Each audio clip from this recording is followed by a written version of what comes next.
इस मूवी के स्टार्ट में हम जेलोंग नाम के एक आदमी को देखते हैं जो कि देख नहीं सकता था, लेकिन यहाँ वो कुछ लोगों के साथ गैम्बलिंग गेम खेल रहा था। जबकि हैरानी वाली बात ये थी कि वो इस गेम में काफी अच्छा था और बहुत सारा पैसा जीतने वाला था, लेकिन उसके ओपोनेंट उसे ब्लाइंड समझ के उसके साथ चीटिंग करने की कोशिश करते हैं और बेट्स को बढ़ा देते हैं। जेलोंग को उनकी ट्रिक्स का पता तो चल जाता है, लेकिन रूल्स के हिसाब से वो कुछ भी नहीं कर सकता था, इसलिए वो यहाँ बहुत सारा पैसा हार जाता है। लेकिन तभी वहाँ चू फेंग नाम का एक आदमी आता है और जेलोंग के साथ चीटिंग करने वालों पे गुस्सा करने लगता है। चू फेंग असल में उस गैम्बलिंग क्लब का ऑनर था। वो यहाँ जेलोंग से अपोलोजाइज करता है और उसे खेलते रहने के लिए इनवाइट करता है, लेकिन जेलोंग क्योंकि पहले ही बहुत सारा पैसा हार चुका था, इसलिए वो उसे नो थैंक्स कह के वहाँ से चला जाता है। वो जब घर जा रहा था तो तभी रास्ते में कुछ लोग उसका रास्ता रोक लेते हैं और तभी हमें पता चलता है कि वो चू फेंग और उसका गैंग था जो कि यहाँ जेलोंग पे अटैक कर देते हैं। अब इसके बावजूद के जेलोंग देख नहीं सकता था, लेकिन फिर भी वो उन लोगों को बड़ी आसानी से हरा देता है। जिसके बाद वो चू फेंग से नियान नाम की एक लड़की के बारे में पूछता है और कोई भी नहीं जानता था कि वो कहाँ है। इसी के साथ ही सीन शिफ्ट होता है और हमें एक मंथ पहले का टाइम दिखाया जाता है जब जेलोंग एक वांडरर हुआ करता था। वो एक ऐसे शहर में आता है जहाँ रहने वाले लोग बूढ़े लोगों को पकड़ने के लिए स्ट्रॉन्ग फाइटर्स को हायर करते थे ताकि वो शहर को सुरक्षित रख सके।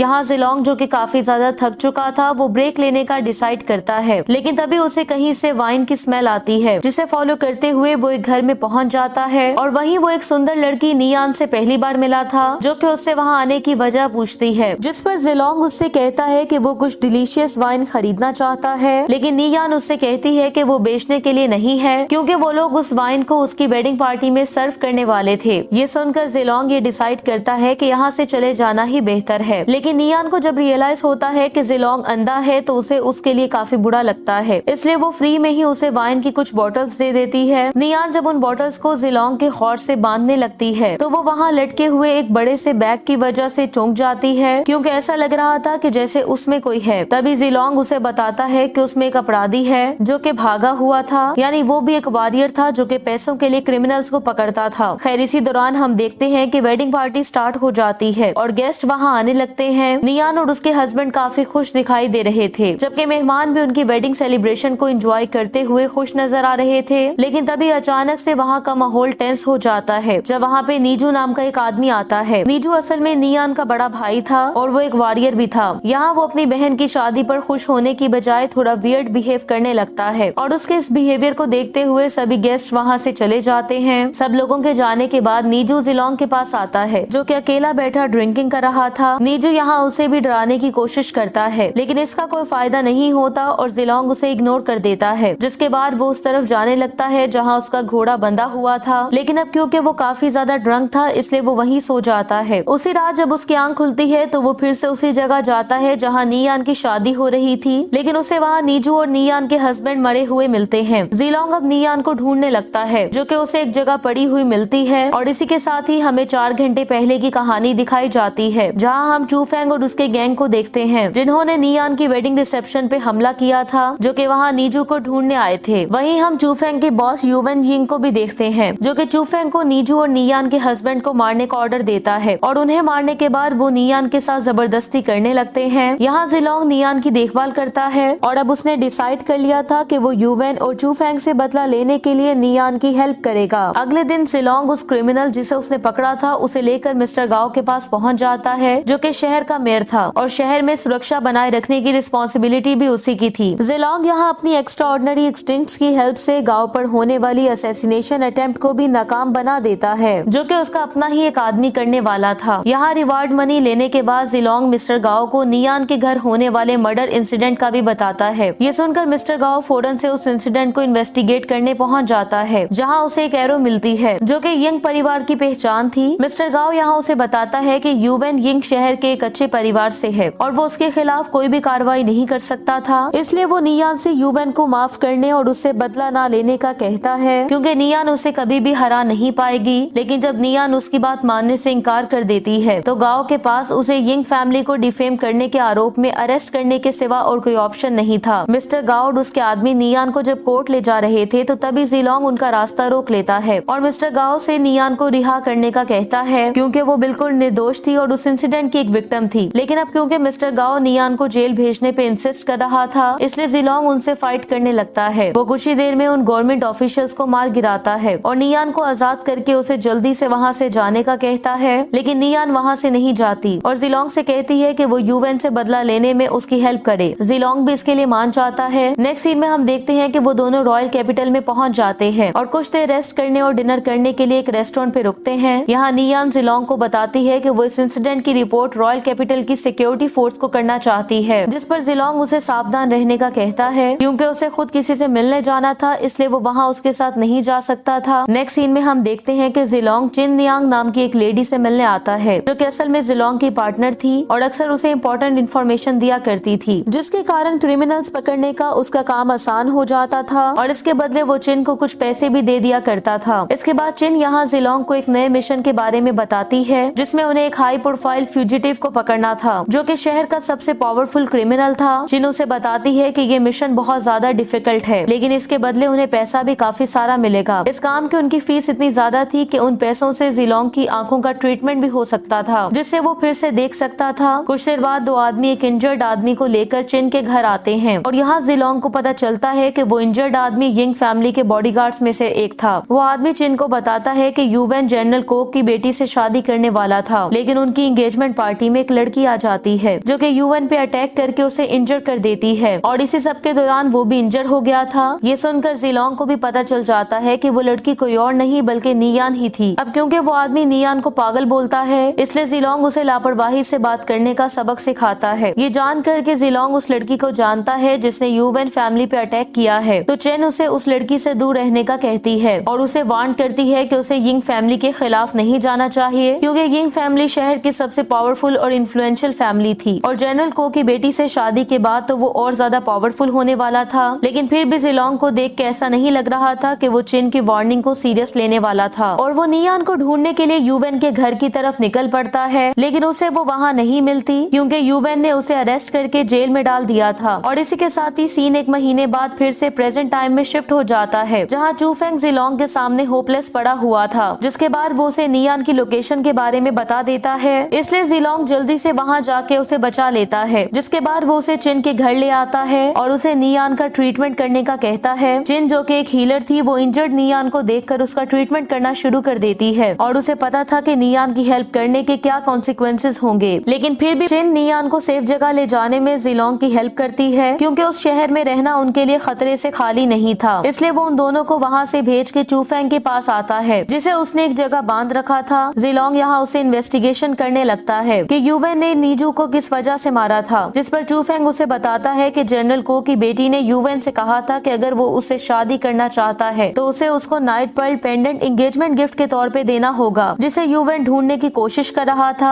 और तभी उसे पता चला था कि वो पेंडेंट असल में मरे हुए एम्परर हान का खजाना था। इसलिए यूवेन ने कुछ टॉम रेडर्स को नाइट पर्ल पेंडेंट ढूंढने का ऑर्डर दिया था जो कि एम्परर के साथ ही दफना दिया गया था और यूवेन नहीं चाहता था कि एम्पायर को उसके इस काम का पता चले, इसलिए उसने सभी टॉम रेडर्स को मरवा दिया था और उन्हीं में नीजू भी शामिल था। ये इन्फॉर्मेशन हासिल करने के बाद जिलोंग उसकी गर्दन को एक ऐसी रस्सी से बांध देता है जो कि दरवाजे से बंधी हुई थी और वहाँ से चला जाता है। नेक्स्ट सीन में हम देखते हैं कि यूवेन जब वहाँ आता है तो दरवाजा खोलते ही वो रस्सी जो कि चूफेंग की गर्दन से बंधी हुई थी वो उसका गला काट देती है, जिससे वो वहीं मारा जाता है। जिलोंग के भरोसेमंद साथी की इस तरह डेथ के कारण वो फौरन से इस पर इन्वेस्टिगेशन स्टार्ट करने का ऑर्डर देता है और इसके पीछे के मास्टरमाइंड का पता लगाने का कहता है। तभी उसे पता चलता है कि इस सब में चिन भी इन्वॉल्व है, तो वो अपने साथियों को उसे अरेस्ट करने का ऑर्डर देता है, जिसके बाद वो जिलोंग की आइडेंटिटी का पता लगाने के लिए चिन से इंटेरोगेशन करता है जिसने नियान को आजाद करवाया था और उसके बहुत से साथियों को मार दिया था। तभी चिन उसे बताती है कि जिलोंग बैटलफील्ड का एक पावरफुल वॉरियर हुआ करता था, लेकिन किसी खतरनाक बीमारी के कारण उसकी आई साइट डैमेज हो गई थी, लेकिन उसकी फाइटिंग एबिलिटी अभी तक कायम थी। दूसरी तरफ जिलोंग जनरल को के घर पहुंच जाता है क्योंकि वो उसे यूवेन के बारे में बताना चाहता था, लेकिन जनरल को यूवेन को कुछ कहने की बजाय अपने लोगों को जिलोंग की धुलाई करने का ऑर्डर देता है, लेकिन जिलोंग उसके आदमियों को बड़ी आसानी से हरा देता है और फिर से जनरल से मिलने उसके पीछे जाने लगता है, लेकिन तभी उसका सामना जनरल को के बॉडीगार्ड से होता है। अब क्योंकि जिलोंग वहाँ फाइट के लिए नहीं आया था, इसलिए वो जनरल को यूवेन के बारे में वार्न करता है जो कि उसका दामाद बनने वाला था, लेकिन वो एक बुरा इंसान था। जनरल को जो कि रूम के अंदर से उसकी बातें सुन रहा था वो जिलोंग से कहता है कि उसके पास इसका क्या प्रूफ है। ये सुनकर जिलोंग उसे नियान और उसकी फैमिली के खिलाफ किए गए क्राइम्स के बारे में बताता है और इसके बावजूद कि जनरल उसकी बातों पे विश्वास नहीं करता। सकता, लेकिन फिर भी जिलोंग उससे कहता है कि वो यूवेन को मारने वाला है। नेक्स्ट सीन में हम देखते हैं कि जनरल का एक सोल्जर यूवेन की फैमिली के पास को का मैसेज लेके आता है कि उसने यूवेन के साथ अपनी बेटी की एंगेजमेंट तोड़ दी है। ये सुनकर यूवेन का बड़ा भाई गुस्से से पागल हो जाता है और यूवेन को मारने लगता है। इस बुरे ट्रीटमेंट के कारण यूवेन को गुस्सा आता है और वो अपनी स्वॉर्ड निकाल के अपने ही भाई को मार डालता है। अगले दिन सब लोग इस वजह से शॉक्ड हो जाते हैं जब उन्हें चिन की डेड बॉडी मिलती है, जिसे बड़े बुरे तरीके से मारा गया था। जिलोंग को जब इस बारे में पता चलता है तो उसे रियलाइज हो जाता है कि इसके पीछे यूवेन है, इसलिए वो यूवेन से बदला लेने के लिए फौरन से उसके घर पहुंच जाता है, जहां मौजूद यूवेन के बॉडीगार्ड्स उस पर अटैक कर देते हैं। लेकिन यूवेन एक एक करके उन्हें मारने लगता है और काफी जबरदस्त फाइट के बाद वो उन्हें हरा देता है। वो जब अंदर आता है तो उसका सामना यूवेन के एक फीमेल बॉडीगार्ड से होता है, जो कि काफी अच्छी फाइटर थी। हालांकि वो जिलोंग को काफी टफ टाइम देती है, लेकिन फिर भी वो उसे हराने में कामयाब हो जाता है, जिसके बाद यूवेन उस पे एरो से अटैक कर देता है। इसलिए जिलोंग को काफी ज्यादा मुश्किल होती है, क्योंकि वो ये प्रिडिक्ट नहीं कर सकता था कि यूवेन कहाँ है, जो कि चुपके से उस पे वार कर रहा था। लेकिन जिलोंग, जो कि इस वजह से काफी ज्यादा गुस्से में था कि यूवेन ने चिन को मार दिया था, वो फिर से उसका सामना करने के लिए खड़ा हो जाता है और आखिरकार वो उसके ठिकाने का पता लगा लेता है, जिसके बाद वो कुछ ही देर में उसे हरा देता है। यूवेन जब वहाँ से भागने की कोशिश करता है तो जिलोंग चुप नहीं रह सकता था, वो उसे स्टैब करके मार डालता है और इस तरह वो आखिरकार चिन की डेथ और नियान का बदला लेने में कामयाब हो गया था। जिसके बाद वो नियान के पास लौट आता है और उसे बताता है कि उसने यूवेन और उसके आदमियों को मार दिया है, जिसकी वजह से वो काफी ज्यादा खुश हो जाती है और अब वो आखिरकार एक नई लाइफ स्टार्ट कर सकती थी। इसी के साथ ही ये मूवी एंड हो जाती है। Thank you so much for watching.